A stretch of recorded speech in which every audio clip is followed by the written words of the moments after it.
আজকে আপনি যে সংস্কারের কথা বলছেন, সাধারণ মানুষের কি সংস্কারের একটা প্রস্তাব আপনি নিয়ে আসছেন? আজকে 28 লক্ষ মানুষ চাকরি হারিয়েছে বাংলাদেশে, ওই তার সংস্কারের তো কোনো কথা বলে নাই। আজকে ব্যবসায়ীরা হাহাকার করতেছে, এনবিআর দিয়ে এবং বিভিন্ন সংস্থা দিয়ে তাদেরকে শেষ করে ফেলাচ্ছে, গার্মেন্টস বন্ধ হয়ে যাচ্ছে, ওই তাদের কথা বলার কোনো জায়গা নাই। আজকে নূর এখানে বসা, নূর জানে ইউনূস সাহেব যখন ক্ষমতায় আসছিল, আমরা প্রথমে যে বলেছিলাম আপনি রাজনৈতিক বা জাতীয় সরকার করার দরকার নাই, তবে অন্তত পক্ষে আপনি 4-5 জন উপদেষ্টা নেন যাদেরকে মানুষ চিনে, যারা মানুষের সাথে আপনার মাঝখানে যে দূরত্বটা সেটা খোঁচাতে পারে। কিন্তু আপনি আমাদের সেই কথা শোনেন নাই। আজকে আপনার যে উপদেষ্টারা আছে তাদের অর্ধেক উপদেষ্টার নাম বাংলাদেশের মানুষ বলতে পারে না। তারা জানে না যে তাদের ভাগ্য কার দ্বারা নির্ধারিত হচ্ছে, কার দ্বারা ঠিক হচ্ছে। আপনার আরেকটা সোর্স অফ পাওয়ার ছিল কারা? আপনার আরেকটা সোর্স অফ পাওয়ার ছিল, যেটা আমার ভাই রাশেদ বলে গেল, যে আর্মি। আজকে কেন আর্মির এইভাবে কথা বলতে হয়? আর্মির সাথে দূরত্ব কে সৃষ্টি করেছে? রাজনৈতিক দলের সাথে দূরত্ব কে সৃষ্টি করেছে?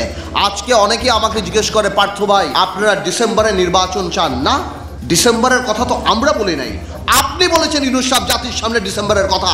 আমরা বলেছি আপনারা সেই ওয়াদা আপনি রাখেন, আমাদের মুখ থেকে ডিসেম্বরের কথা আসে নাই। আজকে করিডোরের কথা শুনে কনফিউশন কে ক্রিয়েট করেছে? আমরা তো কনফিউশন ক্রিয়েট করি নাই। এই করিডোরের ইস্যু ইউনূস সাহেব আপনি নিয়ে আসছেন। আজকে কষ্ট লাগে, আজকে কষ্ট লাগে। আপনার প্রেস সচিব বলে নির্বাচন কবে?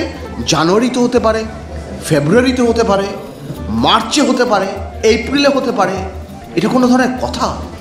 আপনি জাতিকে কি একটা লটারির মধ্যে ফেলে দেবেন যে আজকে আপনি বলছেন আপনি সংস্কার করবেন?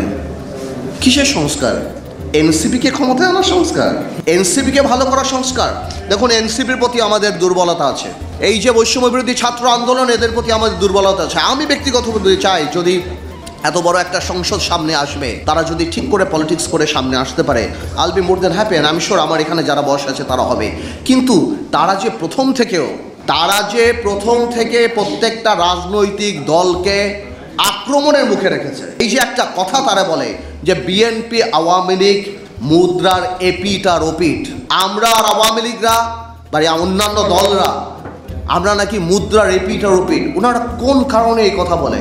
আজকে কি বিএনপি বাংলাদেশে 1400 লোক হত্যা করেছে? বিএনপি কি লক্ষ কোটি টাকা পাচার করেছে?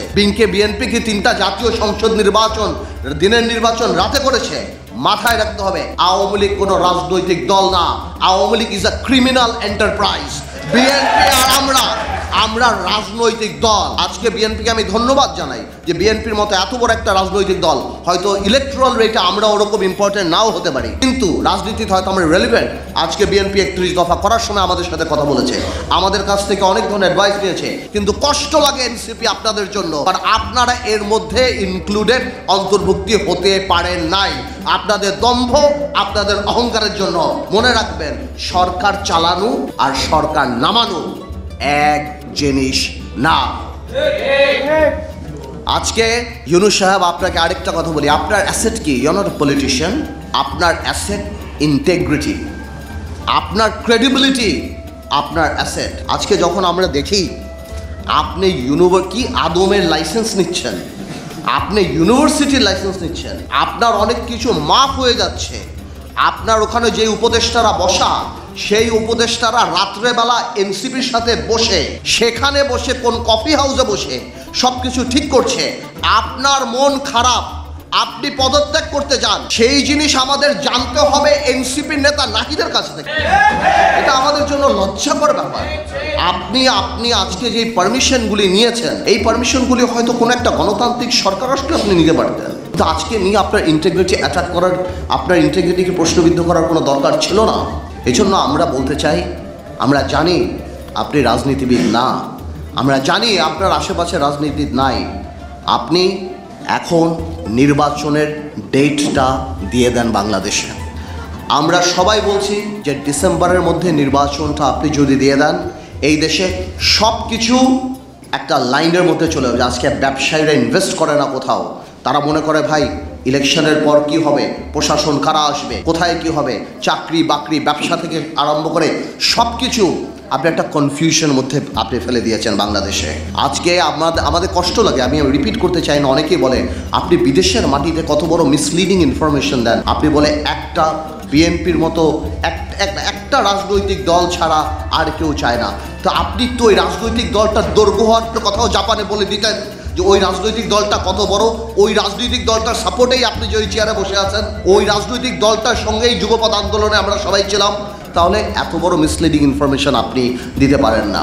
আমরা জানি নির্বাচন দিলেই সব সমস্যার সমাধান হবে না, নির্বাচন দিলেই সব কিছু শেষ হবে না, বাট নির্বাচনেই জনগণকে ক্ষমতায়ন করার একমাত্র এবং নির্বাচনেই বাংলাদেশের সবচেয়ে বড় সংস্কার। আর বাকি যা সংস্কার সেটা সময়ের ব্যাপার। ইউনূস সাহেব 17 বছর বাংলাদেশের মানুষ ভোট দেয় নাই। আপনি মানুষের ক্ষমতাটা মানুষের হাতে দিয়ে দেন, মানুষ আপনাকে সব সময় স্মরণ রাখবে এবং আমরাও আপনাকে শ্রদ্ধার সাথে স্মরণ রাখবো। তাহলে আমি আগেও বলি ইউনূস সাহেব, পলিটিক্স আর ইকোনমিক্স এক না। পলিটিক্সে 2 আর 2 22 হয়, ইকোনমিক্সে 2 আর 2 4 হয়। আপনাকে অনেক ধন্যবাদ।